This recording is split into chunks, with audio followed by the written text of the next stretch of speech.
Welcome to the Daily App Show. Today we're going to take a look at myHealthBox for your iPhone or iPod Touch.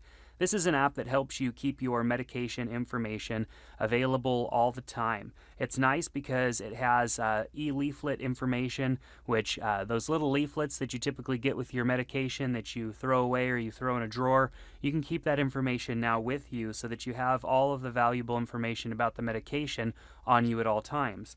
Of course, if you have a lot of appointments with different practitioners and professionals that ask what medications you're currently on, you're going to have all that information right here. So let's take a look at my profile. Once I register and set up my profile information, it shows up right here. If I hit back and go and view my meds, I can view the medications that I am currently taking. And as you can see here, it even shows their country of origin. And I just entered a couple of medications that are familiar just for the sake of having them available. And then there's a demo right here that I can view with this e-leaflet. So this leaflet loads up, and it has it's very unique because it has audio I could play. It has a summary which I can click on and toggle around, and as you can see, it's interacting with me as I touch through the leaflet. If I tap on this tab right here, it brings me to my instructions, and there's also a video in this version.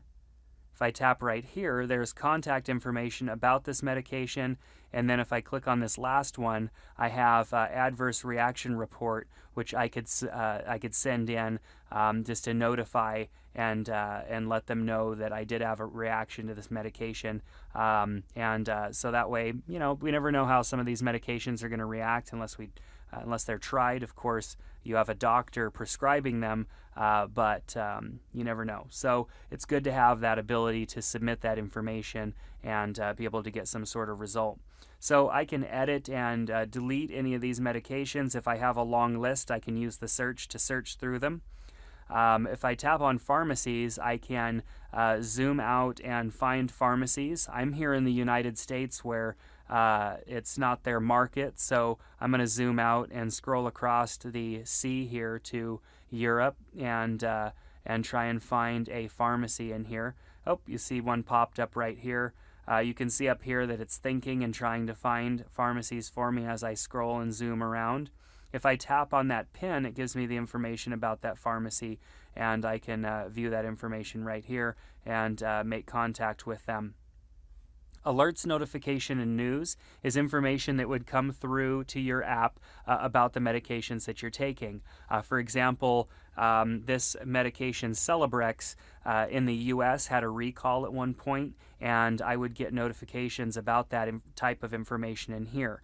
And what's nice is that sometimes doctors find out about some of this stuff just as fast as you possibly can. So having this information as quickly as possible is huge when it comes to medications. So alerts, notification, and news all being sections where information would come through that's relevant to you taking these medications. So your profile, your med list, so that you can quickly have access to all this information.